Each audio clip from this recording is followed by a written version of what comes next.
Hello friends, journey चल पड़ी है अब कोलकाता की तरफ। ऑलरेडी 3 टाइटल जीत चुके हैं, पर 24 में जितनी इनविंसिबल टीम थी, उसके बाद श्रेयस अय्यर को जाने दिया, फिल सॉल्ट को जाने दिया। ये सब चीज़ें किसी को समझ नहीं आई कि केकेआर एक्चुअली में करना क्या चाहती थी। लास्ट सीज़न बहुत अजीब-सा गया, एक भी 50 की ओपनिंग पार्टनरशिप नहीं और उससे पिछले सीज़न में नारायण और सॉल्ट ने जो करके दिखाया था, उसके बाद किसी ने ऐसा कुछ एक्सपेक्ट किया नहीं था। तो इस सीज़न थोड़ा इंटरेस्टिंग रहेगा। एक बार प्लेइंग 11 के ऊपर नज़र मार लेते हैं। मेरे हिसाब से अभी के लिए आप टिम साइफर्ड और फिन एलन के साथ ओपन कर सकते हैं और 1 डाउन आपको वहाँ पे रहाणे दिख सकते हैं। अगर आप टिम साइफर्ड की जगह राहुल त्रिपाठी लेके आते हैं, फिर आपके पास एक फॉरेन प्लेयर की और कहीं न कहीं लग्ज़री बन जाती है।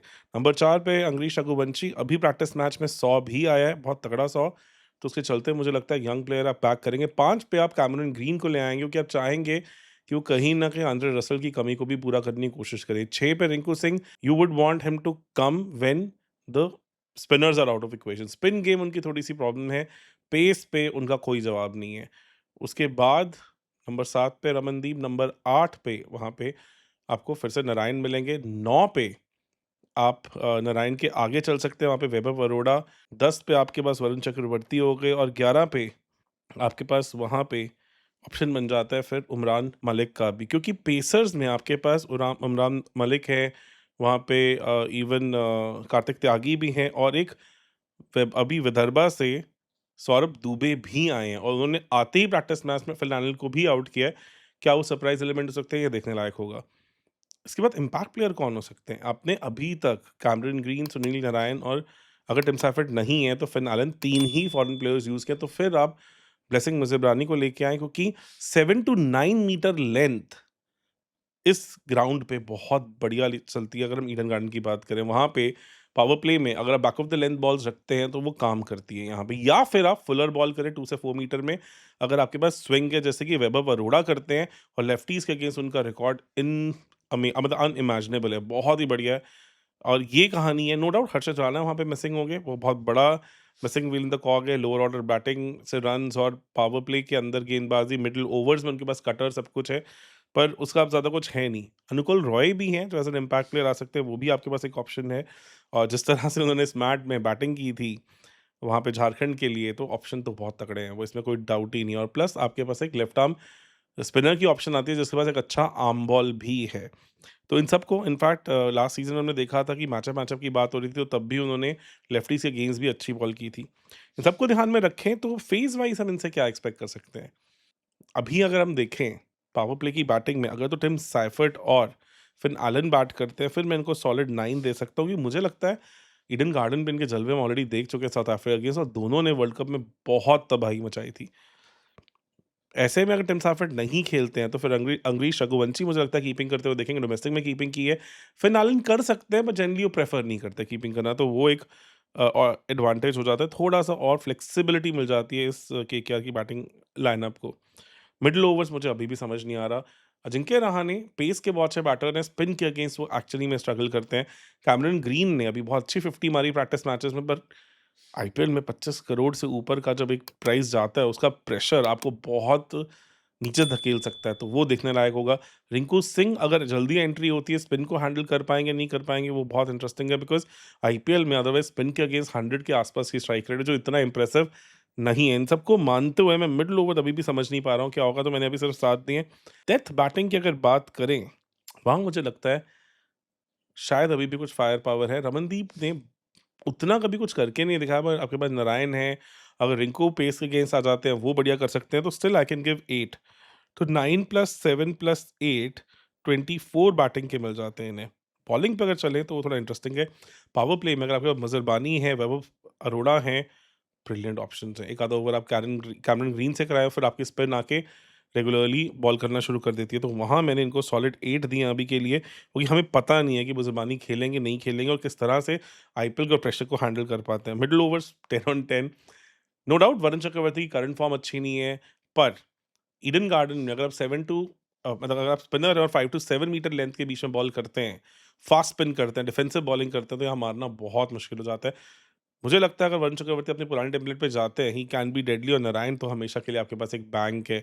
वहाँ पे you can obviously mix it up with other bowlers also.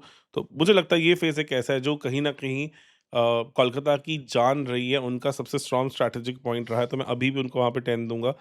Death bowling मुझे थोड़ी-सी खाली दिख रही है, वो चीज़ दिख नहीं रही है कि डेथ में कौन वो डेज़िग्नेटेड रोल कर पाएगा जब खर्षद राणा भी नहीं है, नो डाउट वो भी अभी वर्क इन प्रोग्रेस ही है डेथ के लिए, तो कोई बहुत ज़्यादा ऑप्शन दिख नहीं रही हैं, इसलिए वहाँ सिर्फ 7 दे पाऊँगा। इन सबको जोड़ें तो 25 बनते हैं बॉलिंग में, बुरे नहीं है। 49 out of 60 is a very solid score. More और लेस सभी टीम्स आप देख रहे हैं कितनी आस-पास हैं, तो टेम्परामेंट, स्ट्रैटेजी इन सब पे बहुत डिपेंड करेगा। बैकअप्स की बात करी जाए तो इनके पास मनीष पांडे हैं, रोमन पॉवल हैं, तेजस्वी सिंह हैं, दिल्ली से आते हैं, बहुत तेज़ मारते हैं। इनके पास सार्थक रंजन है, जो पप्पू यादव उनके बेटे, और आपके पास रचिन रविंद्रा भी हैं। इस वर्ल्ड कप में बैट से उतना नहीं कर पाए, गेंद से बहुत कुछ करके दिखाया। वो इंटरेस्टिंग ऑप्शन रहेगा। इवन इस ईडन गार्डन के ग्राउंड पे भी साउथ अफ्रीका को उन्होंने तंग किया था। बॉलिंग में सौरभ दुबे हैं आपके पास, कार्तिक त्यागी हैं, अनुकुल रॉय हैं, ऑप्शंस हैं, काफ़ी ऑप्शंस हैं, बट एकदम से आप कह सकते हो कि बेंच पे बहुत खतरनाक प्लेयर बैठे हैं, वो थोड़ा-सा मुश्किल होगा। अभी जो इंजरीज़ हुई हैं पेस की हुई, पथिराना भी मिडल ऑफ अप्रैल तक वापस नहीं आ रहे हैं। उन सब के चलते यहाँ मैं 8 ऑन 10 से ज़्यादा नहीं दे पाऊँगा। इस सबको जोड़ें तो आप अभी 57 पे पहुँच गए हैं 70 में से। इसके बाद अगले फ़ेज़ पे आते हैं, लीडरशिप। टिम साफर्ड फिनाले ने कुछ ऐसा ज़्यादा लीड नहीं किया है, वहाँ पे अजिंक्य रहाणे कैप्टन रहे हैं। वहाँ पे कैमरून ग्रीन को बीच में कुछ-कुछ एक्सपीरियंस मिला है, पर बहुत ज़्यादा कुछ नहीं है। रिंकू सिंह को वाइस कैप्टन की तरह देखा जा रहा है।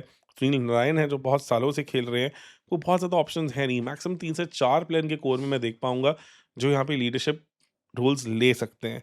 इसलिए वहाँ मैं अभी सिर्फ 6 में से 2 पॉइंट ही दे पाऊँगा।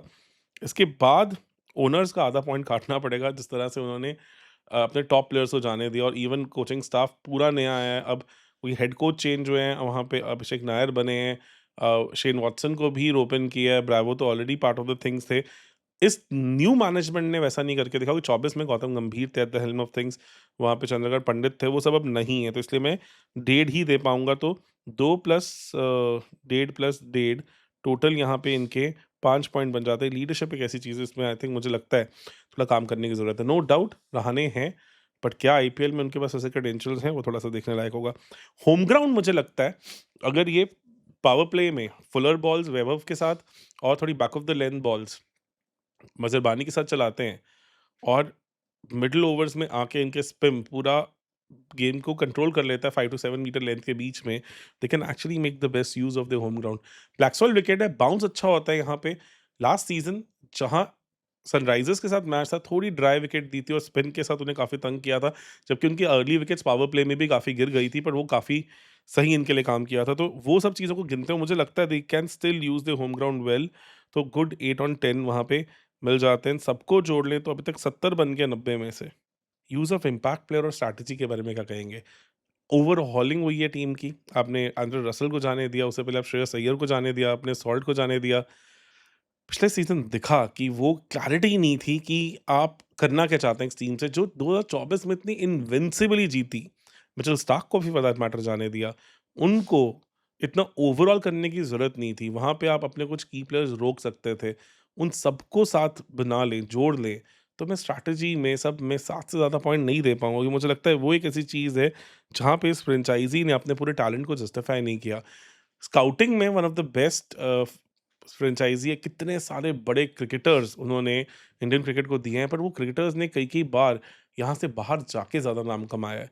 कुलदीप यादव को जाने दिया, स्काई को जाने दिया, एक हिस्ट्री रही है इनकी इस तरह से, तो उन सबको मैं जोड़ लूँ, तो इसलिए मैं यहाँ पे 77 ऑन 100 दे पाऊँगा। अभी के लिए क्लियरली नहीं दिख रहा कि ये टॉप 4 जाने वाली साइड है, पर हैविंग सेड दैट, अगर फिन एलन, टिम साइफर्ट और वरुण चक्रवर्ती और सुनील नारायण के बम्पर सीज़न्स आ जाएँ, हम सबको पता है वो क्या कर सकते हैं।